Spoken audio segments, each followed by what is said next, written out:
இந்த மண் விடுதலை பெற வேண்டும் என்பதற்காக, வடக்கே இருக்கிற உத்தரப்பிரதேசம் விடுதலை பெற வேண்டும் என்பதற்காக அல்ல, டெல்லி விடுதலை பெற வேண்டும் என்பதற்காக அல்ல, எங்கள் மண்ணை இன்னொருவர் ஆளக்கூடாது என்பதற்காக பாஞ்சாலங்குறிச்சியிலே கட்டபொம்மன், நெற்கட்டிஞ்சவரிலே பூரிசேவன், சிவகங்கையிலே மருது சகோதரர்கள், வேலூர் கோட்டை சிறையிலே நம்முடைய தமிழர்கள் எழுத்திய புரட்சிதான் 1857 சிப்பாய் கழகம் என்று அது சித்தரிக்கப்பட்டாலும் முதலாவது அந்த புரட்சி ஆயிற்று.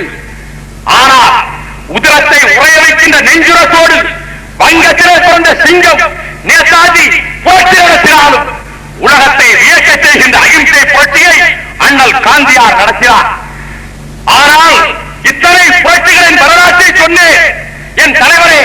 இன்றைக்கு காலையில் இந்த வேளையில் கருங்குயிலுக்காக கீதம் செய்தீர்களே, விடுதலைக்கு முழக்கமிட்டு 27 ஆண்டுகள் சிறைச்சாலையில் அடைக்கப்பட்டு கிடந்தானே நெல்சன் மண்டேலா, அவன் விடுதலையை திராவிட முன்னேற்ற கழக மாநாடு வரவேற்கிறது, அந்த பள்ளு பாடுகிறது என்று சொன்னீர்களே, அந்த நீக்கோக்களை கூட நிறத்தால் அடிமைப்படுத்தினார்கள்.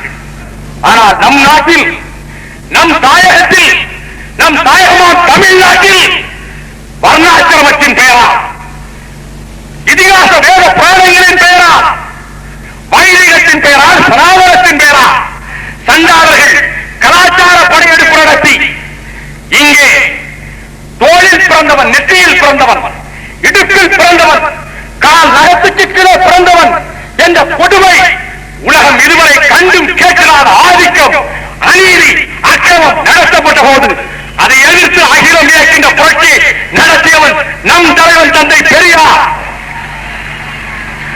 அந்த புரட்சியின் கீதமாகத்தான் பேரறிஞர் அண்ணா எந்த புத்தகத்தை எழுதியதற்கு இந்த திருச்சி சிறையில் அடைக்கப்பட்டாரோ அந்த புத்தகமாம் ஆரிய வாழையில் பேராசை பெருந்தகையை போற்றி, பேசனா இரண்டுரையாய் போற்றி, தந்திர மூர்த்தியை போற்றி, தாசகம் தலைவா போற்றி, வஞ்சக வேண்டே போற்றி, வஞ்சக நாடா போற்றி, கொடுமை குணாரா போற்றி, கோலையை போற்றி போற்றி, பயன்கொள்ளி பரமா போற்றி, படுமோசம் புரிவாய் போற்றி, சிண்டு முடிந்திடுவாய் போற்றி, சிரித்திடும் நடியை போற்றி, ஒட்டுவித்த கற்றோய் போற்றி, உயர்வு நிதி தருவோய் போற்றி, எம்மினம் கெடுத்தோய் போற்றி, ஈடில்லா கேடே போற்றி, ஏத்திரேன் போற்றி போற்றி, இறை இதோ போற்றி போற்றி என்று எழுதியதற்காக அந்த திருச்சி சிறையிலே அண்ணா அடைக்கப்பட்டார்.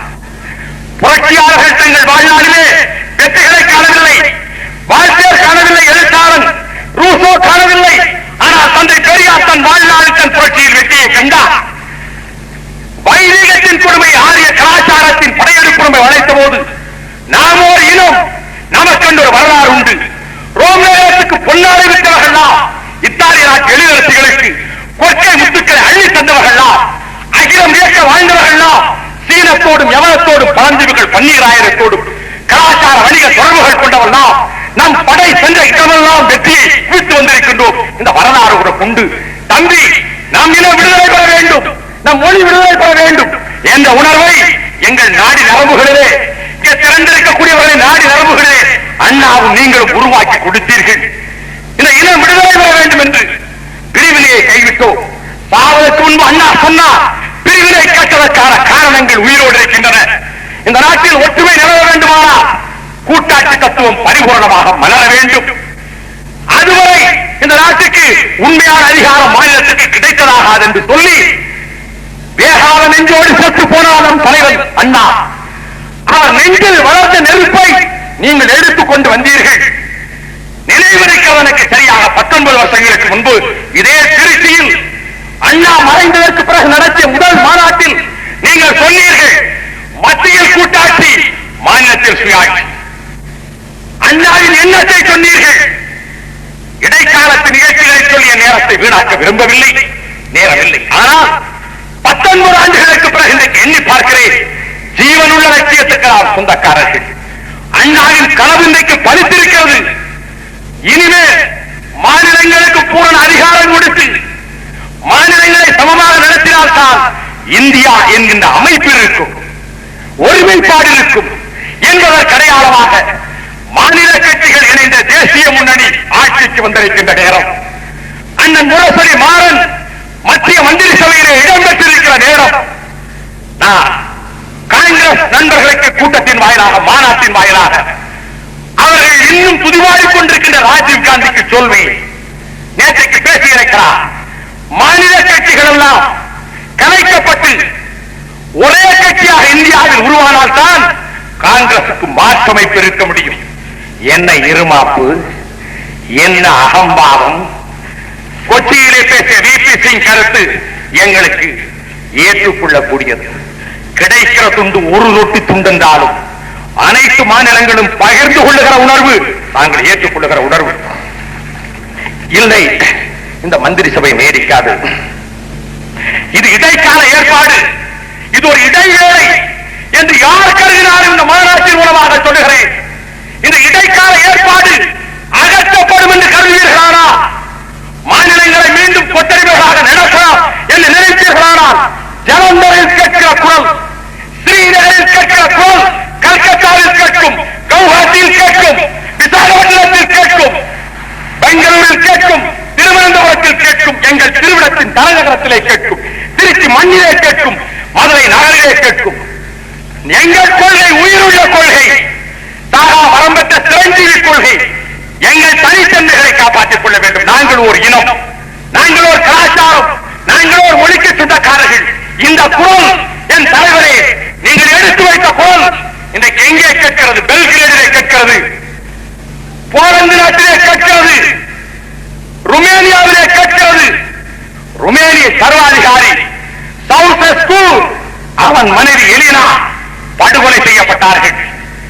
எங்கள் நாட்டின் தனித்தன்மையை நாங்கள் காப்பாற்றிக் கொள்வோம். தத்துவங்களின் பெயரை சொல்லி எழுப்பப்பட்ட பெர்லின் சுவர் தரைமட்டமாக இருக்கிறது. எங்கள் குரல் கொள்கை வெற்றி பெற்று வருகிறது. தேசிய இனங்களின் எழுச்சி அடக்க முடியாது.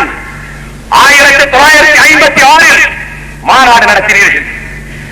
அந்த நேரத்தில் சோவியத் நாட்டு படைகள் ஹங்கேரிக்குள்ளே நுழைந்தன. நேற்றைக்கு ஊர்வலத்திலே வந்தார்களே இளைஞர் படையினர், அவர்கள் கைகளில் கொடி பிடித்து வந்தார்கள், குடை பிடித்து வந்தார்கள்.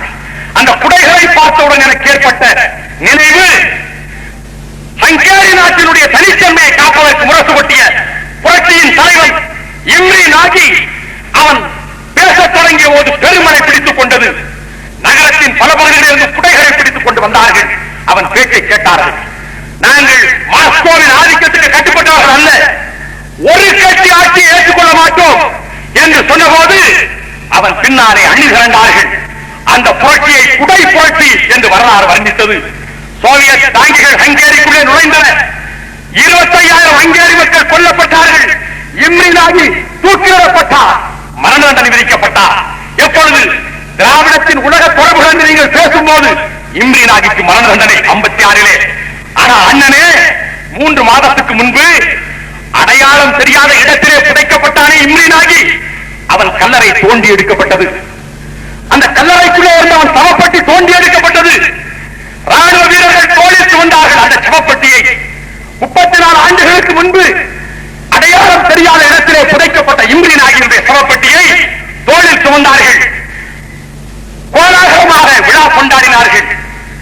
இறுதி யாத்திரை மீண்டும் நடத்தப்பட்டு புனித சடங்குகளோடு நடத்தப்பட்டது. நான் கேட்கிறேன், நாங்கள் குண்டு சட்டிக்குள்ளே குதிரை ஓட்டுகிறவர்களா, கிழக்கு தலைவர்களா? எங்கள் குரல் பெரியாரின் குரல், அண்ணாவின் குரல், என் தலைவரின் குரல் இன்றைக்கு உலகத்தின் மண்டலங்கள் அனைத்திலும் ஒழிக்கின்றது. சோவியத் ரஷ்யா ஒரு கட்சி ஆட்சி என்று பேசாதே என்று டாங்கிகளை அனுப்பிய சோவியத் ரஷ்யாவின் கிரெம்ளின் மாளிகைக்கு எதிரில் 5 நாட்களுக்கு முன்னால் 2 லட்சம் பேர் இந்த குரலை ஏற்றுக்கொள்கிறோம். யார் சொல்வது? கோர்பச்சேவ் அஜர்பைஜானிலே கிளர்ச்சி, அர்மீனியாவிலே கிளர்ச்சி. அண்ணன் மாணவர்களே, 36 ஆண்டுகளுக்கு முன்பு நீங்கள் எழுதினீர்கள், புதக்கவாதிகளுக்கு பதில் எழுதினீர்கள். சோவியத்திலே புரட்சி என்கிறார்கள் என்று நீங்கள் பதில் சொன்னீர்கள். தேசிய இனங்களின் எழுச்சியை தடுக்க முடியாது. போலந்து பிரிந்து சென்றது, பின்லாந்து பிரிந்து சென்றது. அதுபோல் தேசிய இனங்களின் எழுச்சியை அடக்க முயன்றால் அதுவும் வெடித்து கிளம்பும். எழுதிய வாசகத்தை 10 நாட்களுக்கு முன்பு திரும்ப படித்தேன். இன்றைக்கு அந்த குரல் தான் கேட்கிறது, நம்முடைய இலக்கிய குரலாக. ஆகவேதான் எந்த காலத்திலும் தோற்று போகாத கொள்கைகளை நாம் ஏந்தி வந்திருக்கிறோம். அண்ணாவும் தலைவனும் இங்கே வைகை ஆற்றங்கரையில், காவிரி ஆற்றங்கரையில், பாலாற்றங்கரையில், பொன்னை ஆற்றங்கரையில் நீங்கள் விதைத்த உணர்வுகள் வவுனியாவிலே, அலம்பிலே, மட்டக்களப்பிலே, தொண்டைமான் ஆற்றிலே, வெல்வெட்டி துறையிலே நீங்கள் விதைத்த உணர்வுகள், நாங்கள் ஒரு இனம், எவனுக்கும் அடிமை இல்லை என்ற உணர்வோடு ஒரு வீர சாகசத்தை நடத்தியிருக்கிறார்கள். அவர்கள் நடத்திய போராட்டத்துக்கு நிகராக உலகத்தில் எவனும் பெருமையோடு சொல்ல முடியாது. நெல்சன் மாண்டிலாவுக்கு தலை வணங்குகிறேன். ஆனால் அவன் நாட்டு கலப்பர்களால் நடத்த முடியாத சாகசத்தை, பாலஸ்தீனர்களால் நடத்த முடியாத சாகசத்தை எங்கள் வாழ்வும் எங்கள் வளமும் மங்காத தமிழ் என்று சங்கே முழங்கென்று சிந்தையில் உறவாடும் செந்தமிழ் முழக்கமிடும் நம் சகோதரர்கள் நடத்தினார்கள். மரணத்துக்கு அழைப்புதல் கொடுத்து அந்த அழைப்புதலை தங்கள் கழுத்துக்களில் பயனேறு குப்பிகளாக கட்டி தொங்கவிட்டுக் கொண்டு விடுதலை புலிகள் நடத்தினார்கள். புரட்சிக்கார அறிஞர்கள், புரட்சி படையை சேர்ந்த பெண்கள் தங்கள் மேனியிலிருந்து பிரவாகம் எடுக்கின்ற ரத்தத்திலே எதிரிகளை நனைக்க செய்தார்கள். ராஜீவ் காந்தி பேசுகிறார், ஈழத்துக்கு அமைதியை பெற்றுக் கொடுத்தேன், ஈழத்துக்கு உரிமையை பெற்றுக் கொடுத்தேன். நான் கேட்கிறேன், இந்த பிரச்சனை வெடித்த போது இந்தியா ஏகாதிபத்திய இந்தியாவாக மாறி ஒரு விடுதலை இயக்கத்தை கருவறுப்பதற்கு ராணுவத்தை அனுப்பி தாக்குதல் நடத்திய போது அண்ணன் மாறன் ராஜ்யசபையில் எனக்கு சொன்னார், நீங்கள் ஒரு இன படுகொலையை நடத்துகிறீர்கள் என்று. எரிச்சலுக்கு ராஜீவ் காந்திக்கு ஞாபகப்படுத்துகிறேன், 48 மணி நேரத்திலே அவர்களை அழிக்கலாம் நினைத்தீர்கள். 24 மாதங்கள் உலகத்தின் 4வது பெரிய ராணுவத்தை என் இனத்திற்காரன் உன் பீரங்கி எதிர்த்து, தாங்கி எதிர்த்து, விமானப்படை எதிர்த்து, கடல் படை எதிர்த்து போராடி தன் நாட்டின் விடுதலைக்கான கொடியை உறுதியோடு ஏந்தியிருக்கிறார். இது ஒரு கட்டம். இப்போது தீர்வு காணப்போவது யார்? கலைஞர். என் வாழ்நாளில், என் தலைவருடைய காலத்தில் எங்கள் கனவுகள் அனைத்தும் நனவாகிற காலம் மனதிற கட்டத்திலே நாங்கள் நின்று கொண்டிருக்கிறோம். ஈழத்திலே இந்த உணர்வுகளை உருவாக்கி அந்தகாரத்துக்கு மத்தியிலே இருந்து எழுதுகிறேன். என் அண்ணனே, நீ மின்னல் கிட்டாக தெரிகிறாய் என்று என் ஆர்வீர் சகோதரன் பிரபாகரன் உங்களுக்கு கடிதம் எழுதினானே. எங்களுக்கு நீ வைகரையாக இரு, எங்களுக்கு நீ விடியலாக இருந்திருந்தானே. என் தாயகமே, ஈழத்தில் இருக்கிற தமிழனுக்கு உணர்ச்சி உணர்ச்சிங்க போயிட்டு உணர்ச்சி என்ன ஆயிற்று நம்முடைய நிலைமை? நேற்றும் இன்றும் பேசிய பேச்சுக்களை எண்ணி பார்க்கிறேன். சிங்க திருநாடே, நீ சிலந்து கூடாக மாறியது எப்போது என்று நீங்கள் அன்று கேட்டீர்கள். உங்கள் தொண்டன் கேட்கிறேன், என் தாயகமே, நீ சீர்திருந்த போவது எப்போது? பெரியாரின் சவுக்கடிகளை பற்றி சிலிர்த்தெழுந்து சமூக புரட்சியை நடத்திய, சமுதாய புரட்சி நடத்திய தங்க கொட்டிலாவின் தமிழ்நாடு இன்றைக்கு ஒரு கோடல் புத்துக்காரியை, சித்து விளையாட்டுகளை நீ என்றைக்கு சின்னாவின்னமாக்க போகிறார்? கண்ணகியை, காரைக்கால் அம்மையாரை பெருமைப்படுத்தி வீர பெண்களின் பெருமையை எழுதி எழுதி ஏற்றம் பெற்ற என் பொன்னாரே, நீ ஒரு சூனியக்காரிக்கு ஆலவட்டம் சுட்டுகின்ற வீரர்களின் கொட்டத்தை அடிக்கி இடுப்படிக்கப் போவது எப்போது? புரட்சி என்ற புனித சொல்லை உச்சரிப்பதற்கு தகுதியற்ற ஒரு உளுத்தை பெண்மணியின் காலடியை நட்டு கிடக்கின்ற கூட்டத்தின் பித்தலாட்டம் புழுதி வேடாகட்டும். சிறுத்தை கூட்டமென திறந்தறிந்து விட்ட இளைஞர் பட்டாளமே புறப்படட்டும், புயல் வீசட்டும், மலரட்டும், மீண்டும் ஒரு கலாச்சார புரட்சி மலரட்டும், பரவட்டும், நம் இன உணர்வு தீ எங்கும் பரவட்டும், வெடிக்கட்டும் அதிர்வேற்று போர் முழக்கம், வெடிக்கட்டும் நம் காவிய தலைவன் கலைஞரின் தலைமையில் அணிவகுக்கின்ற நேரத்தில் தட்டட்டும் தீங்கோள்கள் தமிழ் மரவர் கூட்டம், தீட்டட்டும் வரலாறு கலைஞர் புகழ் தீட்டட்டும், கொட்டட்டும் முரசைகள் நம் கொள்கை முழங்கட்டும், முட்டட்டும் நம் கொடிகள் விண்முட்ட பறக்கட்டும். நன்றி, வணக்கம்.